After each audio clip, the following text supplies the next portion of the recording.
नमस्कार विद्यार्थी मित्रांनो, सध्या आपण आपल्या राज्यशास्त्राचं 5वं प्रकरण भारत व अन्य देश या संदर्भामध्ये माहिती पाहतोय. आजच्या तासिकेला आपण भारत आणि आफ्रिका खंड, भारत आणि इंडो पॅसिफिक क्षेत्रातील राष्ट्र, भारत आणि आग्नेय आशियातील राष्ट्र, भारत आणि पश्चिम आशियातील राष्ट्रे यांचे संबंध कसे आकारास आलेले आहेत त्या संदर्भामध्ये माहिती पाहूया. प्रथम आपण पाहूया भारत आणि आफ्रिका खंडातील देशाचे संबंध कशा पद्धतीनं वृद्धिंगत होत आहेत. पहा, भारतात आणि आफ्रिका खंडातल्या देशामध्ये बरीच साम्यस्थळ आहेत. तसं भारत आणि आफ्रिका खंडातील देश यांचे संबंध हे 20व्या शतकामध्ये आकारास यायला सुरुवात झाली. कारण 19व्या शतकाच्या शेवटी या आफ्रिका खंडाचा शोध लागला. म्हणजे खंड होतं पण हे या ठिकाणी आहे हे दाखवण्याचं काम अनेक भूसंशोधकांनी केलं. म्हणजे 18व्या शतकापर्यंत तर आफ्रिका खंड हे अज्ञात खंड, काळखंड म्हणून ओळखलं जायचं. म्हणजे फारसा जगाला त्याच्याविषयीची माहिती नव्हती, संबंध आलेला नव्हता. मग 19व्या शतकात कॅप्टन स्पेक असतील, मंगू पार्क असतील, डेव्हिड लिव्हिंगस्टन असतील किंवा स्टॅनले असतील, हा पत्रकार आहे स्टॅनलेसारखा पत्रकार, अमेरिकन पत्रकार, या लोकांनी या आफ्रिका खंडाचा काही भाग प्रकाशात आणला पहिल्यांदा आणि जगाला या खंडाची ओळख झाली. तसं आपण भूगोलात अभ्यासलेलं आहे की आशिया खंडाच्या मागोमाग क्षेत्रफळाच्या दृष्टिकोनातून आणि लोकसंख्येच्या दृष्टिकोनातून क्रमांक असलेलं हे दुसऱ्या क्रमांकाचं असं हे खंड, खूप मोठा विस्तार, जवळपास 3 कोटीपेक्षा सुद्धा 3 कोटी चौरस किलोमीटरपेक्षा अधिक क्षेत्रफळ आणि विस्तार असलेलं हे खंड. साधारण परिस्थिती भारताची आणि या खंडातल्या देशांची सारखी होती अगदी 20व्या शतकाच्या पूर्वार्धापर्यंत. कारण हे जे आफ्रिका खंड आहे, या आफ्रिका खंडात जरी साम्राज्यवादाला सुरुवात उशिरा झाली, 19व्या शतकाच्या शेवटी झाली, तरी युरोप खंडातल्या डझनभर देशांनी या आफ्रिका खंडाची विभागणी केलेली होती. या आफ्रिका खंडावर आपला साम्राज्यवाद प्रस्थापित केलेला होता. आपला विळखा या खंडाच्या भोवती घट्ट असा कसलेला होता. एक इथिओपिया आणि लायबेरिया या 2 देशांचा जर अपवाद वगळला तर संपूर्ण आफ्रिका खंडावर या युरोपीय साम्राज्यवादी राष्ट्रांनी आपली सत्ता गाजवलेली होती. त्याला कारण अनेक कारणापैकी एक म्हणजे या ठिकाणी असलेली नैसर्गिक साधन संपत्तीची मुबलकता. खूप मोठ्या प्रमाणात नैसर्गिक साधन संपत्ती या ठिकाणी होती. मालामाल अशी नैसर्गिक साधन संपत्तीनं असलेला हा खंड होता आणि त्यामुळं खूप उशिरा जरी सुरुवात झाली साम्राज्यवादाला, तरी खूप वेगानं या खंडामध्ये विविध युरोपीय राष्ट्रांनी आपले हातपाय पसरायला सुरुवात केलेली होती. त्याच्यावरती आपला कब्जा निर्माण करायला सुरुवात केलेली होती. आणि म्हणून सारखी परिस्थिती आपण काय म्हणतो भारत आणि आफ्रिका खंडातल्या देशांची, तर भारतावर पण परक्यांची राजवट होती. अनेक सत्ता या ठिकाणी आल्या, मग ब्रिटिश, फ्रेंच असतील, डच असतील, पोर्तुगीज असतील. तसं या आफ्रिका खंडातल्या तमाम देशांवर सुद्धा या युरोप खंडातल्या विविध देशांची सत्ता होती.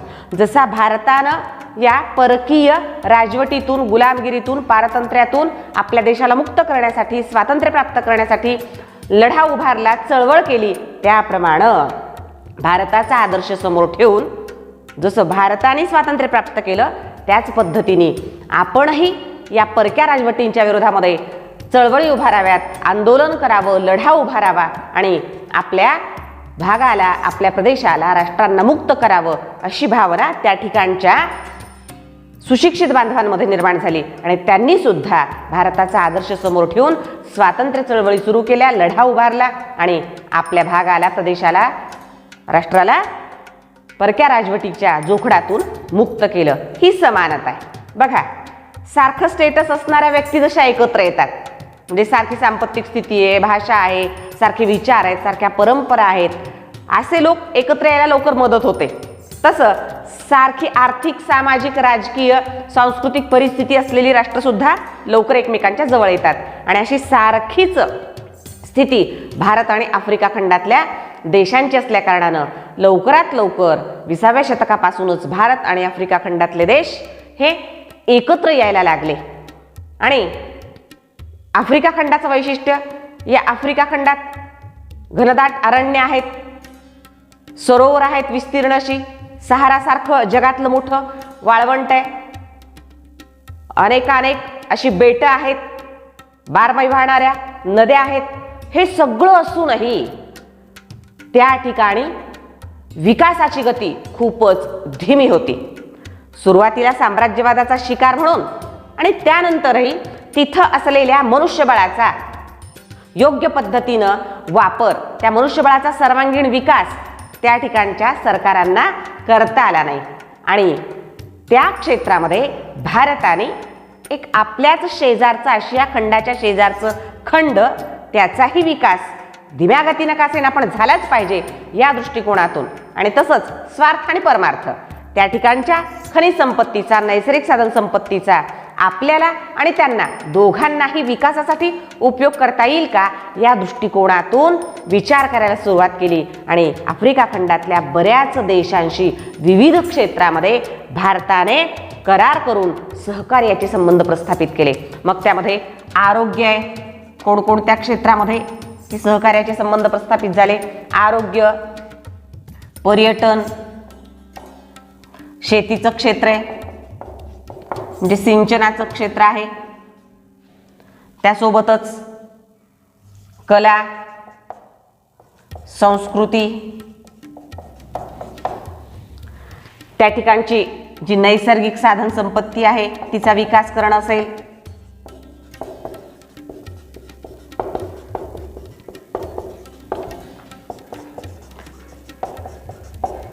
दळणवळण असेल, विज्ञान तंत्रज्ञानाचं क्षेत्र असेल, इत्यादी क्षेत्रामध्ये सहकार्याची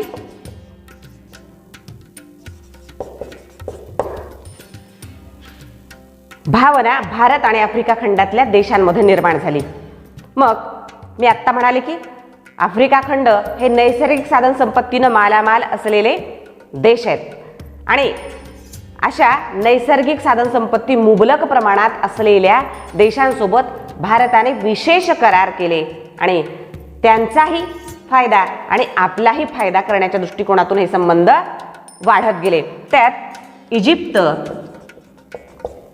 नायजेरिया, अंगोला आणि सुदान यासारखे देश आहेत ज्या देशातल्या नैसर्गिक साधन संपत्तीचा उपयोग त्यांच्या आणि आपल्या विकासासाठी, कारण हे ऊर्जा संपन्न देश आहेत, तिथल्या ऊर्जेचा आपल्या आणि त्यांच्या विकासासाठी, प्रगतीसाठी, कल्याणासाठी उपयोग करण्यासाठीचे करार या देशांच्या सोबत भारताने केलेले आपल्याला दिसून येतात. याच्यावरती संकल्पना चित्राद्वारे स्पष्ट करा हा प्रश्न विचारला जाऊ शकतो. आफ्रिका खंडातील ऊर्जा संपन्न देश इजिप्त, नायजेरिया, अंगोला, सुदान आपल्याला 4 लिहिता आले पाहिजेत 2 गुणांसाठी. हा प्रश्न याच्यावरती विचारला जाऊ शकतो. भारत आणि आफ्रिका खंड यांच्यातल्या संबंधावरती टिपा लिहा असा 2 गुणांसाठी प्रश्न विचारला जाऊ शकतो. पहा, आफ्रिका खंडातल्या देशांसोबत चांगले संबंध प्रस्थापित करीत असताना भारताने 2015 मध्ये, कधी 2015 मध्ये या आफ्रिका खंडातल्या देशांची एक शिखर परिषद भरली. त्या परिषदेला निमंत्रण दिलं आफ्रिका खंडातल्या देशांनी भारताला आणि भारत त्या शिखर परिषदेला उपस्थित राहिला आणि जागतिक, आंतरराष्ट्रीय दृष्टिकोनातून महत्त्वपूर्ण असलेल्या अशा प्रश्नांवरती तिथं चर्चा करण्यात आली. मग हवामान बदल असेल, दहशतवाद असेल, ज्याला आपण ग्लोबल वॉर्मिंग म्हणतो असा प्रश्न असेल, किंवा सागरी चाचेगिरी असेल. चाचे याचा अर्थ सागरावरचे दरोडेखोर, चोर, समुद्रामध्ये लूटमार करणारे जे जहाज आहेत, व्यापारी जहाज, त्यांना लुटणारे लोक, त्यांना चाचे असं संबोधलं जातं. ते चाचेगिरी असेल, सागरी चाचेगिरी, यांच्यापासून देशांना सुरक्षितता प्रदान करण्यासाठी विचार या शिखर परिषदेमध्ये झाला. यात किती राष्ट्र उपस्थित होती? भारत आणि आफ्रिका खंडातील 54 राष्ट्र या ठिकाणी उपस्थित होती. बघा, आफ्रिका खंड हे आशिया खंडापेक्षा छोटे आहे, पण राष्ट्र मात्र 54 आहेत. आशिया खंडात किती राष्ट्र आहेत? एकूण भारतासहित 48 राष्ट्र आहेत, पण आशिया खंडातली राष्ट्र ही क्षेत्रफळाच्या दृष्टिकोनातून मोठी आहेत, त्यामुळं संख्या कशी आहे, कमी. आणि आशिया आणि आफ्रिका खंड मिळून जगातल्या एकूण लोकसंख्येच्या 60% लोकसंख्या तर या दोनच खंडात आहे. मोठमोठाली खंड आहेत आणि लोकसंख्येत सुद्धा यांचा अग्रक्रम लागतो आशिया आणि आफ्रिका खंडाचा. तसा विकासाच्या दृष्टिकोनातून विचार केला तर तितकासा तो दिसत नाही. या खंडामध्ये जास्तीत जास्त विकसनशील अशी राष्ट्र मोठ्या प्रमाणात आहेत आणि एकमेकांच्या सहकार्याने एकमेकांचा विकास व्हावा या दृष्टिकोनातून हे दोन्ही खंडातले देश एकमेकांना सहकार्य करीत असताना आपल्याला दिसून येतात. आपण मागच्या प्रकरणात पण पाहिलं उद्योग आणि व्यापारमध्ये की सायकलीची जी निर्यात आहे भारतातून, ट्रॅक्टरची जी निर्यात आहे भारतातून, ती जास्तीत जास्त या आफ्रिका खंडातल्या देशांना केली जाते. म्हणजे अनेकानेक क्षेत्रात देवाणघेवाण आफ्रिका खंडातले देश आणि भारतामध्ये आहे हे आपल्याला दिसून येतं. म्हणजे संबंध चांगले राखले गेलेले आहेत भारताकडून आणि आफ्रिका खंडातल्या देशांकडून, दोघांकडून सुद्धा. आता आपण पुढे बघूया भारत आणि इंडो पॅसिफिक क्षेत्रातील देश. पहा, इंडो पॅसिफिक क्षेत्रामध्ये मुख्यत्वे आपल्याला विचार करायचा आहे तो म्हणजे जपान, ऑस्ट्रेलिया आणि न्यूझीलंड सारख्या देशांचा. तसं इंडो पॅसिफिक क्षेत्रामध्ये त्यासोबत आग्नेय आशियातील राष्ट्र सुद्धा येतात बरं का. पण यात आपल्याला जपान, ऑस्ट्रेलिया आणि न्यूझीलंड या देशांचा विचार करायचा आहे. पहा, भांडवलाची खूप मोठ्या प्रमाणात गुंतवणूक या इंडो पॅसिफिक क्षेत्रातील राष्ट्रांनी भारतात केलेली आहे. म्हणजे जपान, ऑस्ट्रेलिया आणि न्यूझीलंडचा आपण या ठिकाणी प्रथम विचार करतोय. ऑस्ट्रेलियाच्या संदर्भात जर विचार केला आपण तर कोणकोणत्या क्षेत्रामध्ये देवाणघेवाण आहे, करार मदार झालेले आहेत, सहकार्य केले जाते.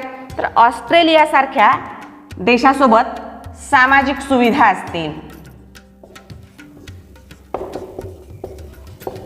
किंवा गुन्हेगारांचं हस्तांतरण असेल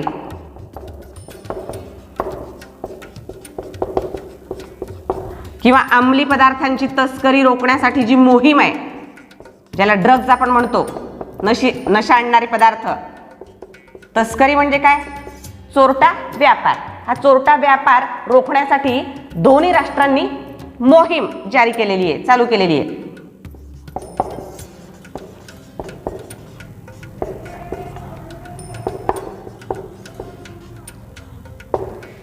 म्हणजे सामाजिक सुविधा देणं असेल, गुन्हेगारांचं हस्तांतरण करणं असेल, एकमेकांच्या देशातले गुन्हेगार किंवा दुसऱ्या राष्ट्रातले गुन्हेगार जे एकमेकांच्या राष्ट्राचे गुन्हेगार आहेत त्यांचं लवकरात लवकर हस्तांतरण करणं या दृष्टिकोनातून करार झालेले आहेत. अंमली पदार्थांची तस्करी रोखण्यासाठी सुद्धा करार झालेले आहेत. त्यासोबतच माहिती आणि तंत्रज्ञान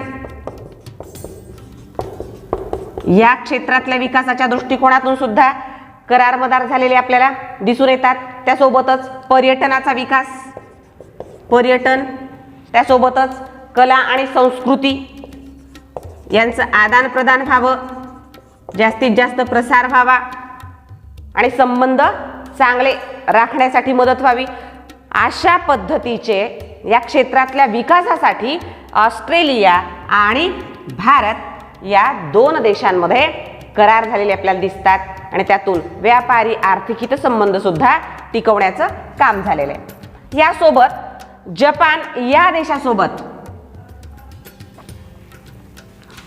अनेक क्षेत्रामध्ये भारताचे चांगले संबंध राहिलेले आहेत आणि जपानची खूप मोठी मदत आपल्या विकासासाठी भारताला झालेली दिसून येते. पहा, जपानकडून पायाभूत सुविधा ज्या आहेत, उद्योगधंद्यांचा विकास असेल, कारण उद्योगधंद्यांसाठी लागणारं जे विविध काही घटक आहेत त्या क्षेत्रात औद्योगिक विकासाच्या दृष्टिकोनातून जपान आपल्याला मदत करीत असतो. त्यासोबत संरक्षण असेल, संशोधन असेल, सागरी सुरक्षा असेल, तंत्रज्ञान असेल, रेल्वेचं क्षेत्र असेल, अणुऊर्जेचं क्षेत्र असेल, अशा क्षेत्रामध्ये आम्हाला विकासासाठी जी आर्थिक आणि तंत्रज्ञानात्मक गरज आहे, मदतीची आवश्यकता आहे, ती देण्याचा करार जपान आणि भारतामध्ये झालेला आहे. ज्या सगळ्या क्षेत्राच्या विकासासाठी लागणारं आर्थिक सहाय्य, आर्थिक सहकार्य आणि तंत्रज्ञानात्मक म्हणजे तांत्रिक सहकार्य देण्यासाठीचे करार झालेले आहेत. यासोबतच सागरी क्षेत्रामध्ये सुद्धा जी काही सुरक्षेच्या दृष्टिकोनातून आम्हाला मदत लागणार आहे, ती मदत सुद्धा भारत आम्हाला देत असतो. आणि त्या दृष्टिकोनातून संयुक्तपणे युद्धाभ्यास भारतीय तटरक्षक दलाचे जवान किंवा भारतीय नौदलाचे जवान आणि जपानच्या तटरक्षक दलातील नौदलातील जवान करतात. संयुक्तपणे युद्धाभ्यास म्हणजे युद्ध होण्याच्या पूर्वी त्याची तयारी, की कशा पद्धतीनं आपल्याला वेगवेगळ्या मोहिमांवरती वेगवेगळ्या पद्धतीनं युद्ध लढावं लागणार आहे, कोणत्याही प्रसंगी आपण त्या परिस्थितीचा सामना करायला कसं तयार होऊ, या दृष्टिकोनातून आधी सराव करणं, त्याचा अभ्यास करणं, त्याला युद्धाभ्यास असं म्हणतो आपण. तो संयुक्तपणे करण्याचं काम सुद्धा जपान आणि भारताच्या सैनिकांमध्ये चालत असतं. असं जपान आणि भारताचे किंवा ऑस्ट्रेलिया आणि भारताचे, न्यूझीलंड आणि भारताचे हे चांगले संबंध विविध प्रकारचे करार मदार करून प्रस्थापित केलेले आहेत. पुढे आपण बघूया, याच्यावरती सुद्धा 2 गुणांसाठी प्रश्न विचारला जाऊ शकतो. प्रश्न कसा विचारला जाईल? भारत आणि इंडो पॅसिफिक क्षेत्रातील देश यांचे संबंध स्पष्ट करा. पुढे भारत आणि आग्नेय आशियातील देश पहा. आग्नेय आशियातील देशावरती संकल्पना चित्राद्वारे स्पष्ट करा, हा प्रश्न विचारला जाऊ शकतो. आपल्याला किमान 4 देशांची नावं लिहावी लागतात. आपल्या पुस्तकामध्ये 7-8 देशांची नावं दिलेली आहेत. आग्नेय आशियातील देश पहा, कोणकोणते देश आहेत या आग्नेय आशियामध्ये. आग्नेय आशियाशी आमचे फार शतकानुशतकापासून जवळचे संबंध आहेत.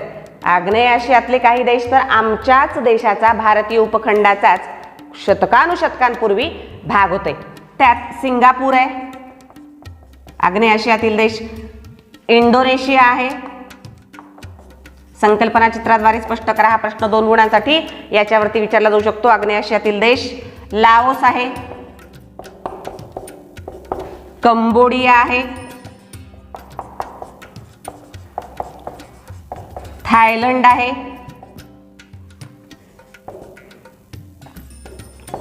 ब्रुनेई आहे, फिलिपाईन्स आहे, व्हिएतनाम आहे,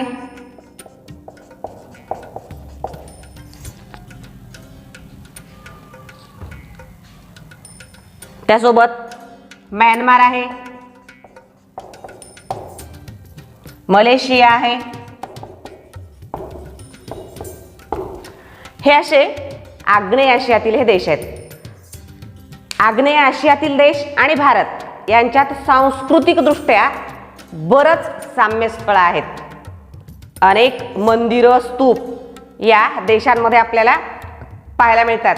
बोरोबुदूरचा स्तूप असेल, जो इंडोनेशियामध्ये आहे, तो जगप्रसिद्ध आहे. अगदी युनेस्कोनं जागतिक वारसा स्थळांच्या यादीमध्ये त्याचा समावेश केलेला आहे.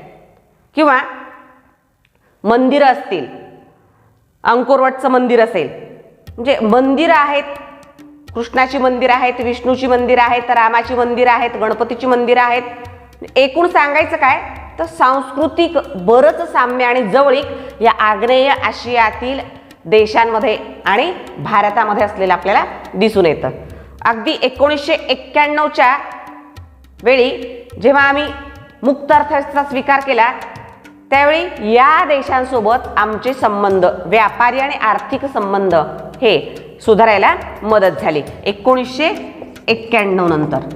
आणि आम्ही ते जे संबंध होते आमचं जे धोरण होतं या आग्नेय आशियाच्या देशातल्या सोबतचं, त्याला आम्ही लुक ईस्ट असं म्हटलं. लुक ईस्ट, पूर्वेकडे पहा. तर पूर्वेकडे पहा कशासाठी? तिथं आपल्याला भांडवलाची गुंतवणूक करता येते का? कोणकोणत्या क्षेत्रात आपल्याला सहकार्य करून एकमेकांचा विकास करता येईल त्या दृष्टिकोनातून संधीचा शोध घेणं. पण 2014 नंतर नुसतं लुक ईस्ट नाहीये, ऍक्ट ईस्ट या धोरणाचा सरकारने अवलंब केलेला आहे. ऍक्ट ईस्ट, कृती करा. संधीचा शोध झाला, आता प्रत्यक्ष कृती करा. म्हणजे जास्तीत जास्त भांडवलाची त्या ठिकाणी गुंतवणूक करता येईल या दृष्टिकोनातून आपल्या विकासासाठी त्यांची आपल्याला कशी मदत घेता येईल आणि स्वार्थ आणि परमार्थ दोन्ही गोष्टी कशा साध्य करता येईल या दृष्टिकोनातून आता सध्या हे ऍक्ट ईस्ट हे धोरण आखलं गेलंय या आग्नेय आशियाई राष्ट्रांच्या संदर्भात. अनेक क्षेत्रातली देवाणघेवाण, दळणवळण, देवघेव ही या राष्ट्रांसोबत आपली चालत असते. याच्यावरती सुद्धा टिपाला ह्या 2 गुणांसाठी प्रश्न विचारला जाईल. आणि संकल्पना चित्राद्वारे स्पष्ट करा. कोणतीही 4 राष्ट्र आपल्याला लिहावी लागतात. अनेक राष्ट्र आपल्याला दिलेली आहेत पुस्तकामध्ये सुद्धा. पुढे बघूया आपण भारत आणि पश्चिम आशियाई देश. पहा, भारताच्या पश्चिमेला असणारी ही राष्ट्र, अरबी समुद्राचं सानिध्य, खाडी देश, विशेषतः जी जगात प्रसिद्ध आहेत ती खनिज तेल आणि नैसर्गिक वायूसाठी. या पश्चिम आशियाई देशामध्ये समावेश होतो तो इराण, कुवेत. याच्यावर सुद्धा 2 गुणांसाठी संकल्पना चित्राद्वारे स्पष्ट करा हा प्रश्न विचारला जाऊ शकतो. तर पश्चिम आशियामध्ये आहेत कुवेत, इराण, बहारीन, ओमान, संयुक्त अरब अमिराती,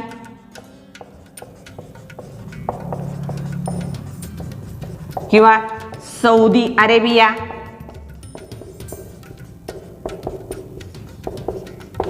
इस्रायल यासारखे देश. हे काय आहेत? पश्चिम आशियाई देश. 2 गुणांसाठी संकल्पना चित्राद्वारे स्पष्ट करा प्रश्न विचारला गेला तर आपल्याला किमान 4 आणि कमाल सगळेच्या सगळे लिहिलं तरी चालतात.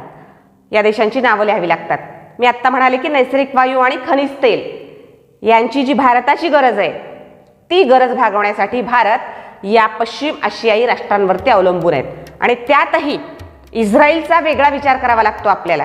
कारण इस्रायल हे जे राष्ट्र आहे ते कमीत कमी पाण्यामध्ये, कमीत कमी जमिनीवरती, कमीत कमी वेळामध्ये आधुनिक शेतीच्या पद्धतींचा अवलंब करून कशा पद्धतीनं मुबलक मोठ्या प्रमाणामध्ये अन्नधान्याचं उत्पादन करता येतं त्याची ती एक प्रयोगशाळाच आहे. जे शेतीचं आधुनिक तंत्रज्ञान जे आहे ते आम्हाला प्राप्त होतं ते इस्रायल सारख्या राष्ट्राकडून. आणि दुसरी गोष्ट, संरक्षण क्षेत्रामध्ये सुद्धा अनेक प्रकारची अत्याधुनिक अशी सामुग्री या इस्रायल या देशाकडे आहे. त्यामुळं संरक्षणासाठी सुद्धा आधुनिक साधन सामुग्री किंवा शस्त्रास्त्र ही आम्हाला इस्रायल या देशाकडून प्राप्त होतात. आणि अनेक लोक रोजगार, व्यापार, उद्योग, व्यवसाय, नोकरी या निमित्ताने इस्रायल या देशामध्ये, जे भारतीय लोक आहेत ते इस्रायल या देशामध्ये जातात. आणि त्यामुळं या सगळ्याचा जर विचार केला तर आपल्याला म्हणता येईल की भारताच्या आर्थिक व्यवस्थेमध्ये खूप मोठा वाटा इस्रायल या देशाचा आहे. म्हणजे भारताच्या अर्थव्यवस्थेमध्ये काही टक्का भारताची अर्थव्यवस्था सुधारण्यामध्ये कोणाचा आहे? इस्रायल या देशाचा आहे. म्हणजे आर्थिक क्षेत्र आणि सुरक्षेचं क्षेत्र या दोन्ही क्षेत्रामध्ये आम्हाला मदत करणारा इस्रायल हा एक आमचा खूप चांगला जगातला मित्र बनलेला आहे. जे 65चं युद्ध असेल, 71चं युद्ध असेल किंवा 98चं युद्ध असेल, आम्हाला इस्रायलने या युद्धामध्ये लष्करी दृष्टिकोनातून शस्त्रास्त्राची मदत केलेली दिसून येते. अशा पद्धतीनं याच्यावर सुद्धा 2 गुणांसाठी प्रश्न विचारला जाऊ शकतो. टिपा लिहा किंवा संकल्पना चित्राद्वारे स्पष्ट करा. संकल्पना किंवा टिपा दोन्ही पद्धतीने विचारला तर आपल्याला लिहिता येतो. पहा, भारताने जगातल्या खंड कोणताही असो, जवळचा असो की दूरचा असो, प्रत्येक राष्ट्राशी चांगले संबंध प्रस्थापित करण्याचा प्रयत्न केलाय. हेच आपल्याला या आपल्या 5व्या भारत व अन्य देश या प्रकरणातून दिसून येतं, समजतं. बरोबर आहे. तर या ठिकाणी आपलं 5वं प्रकरण भारत व अन्य देश या इथंच संपतं.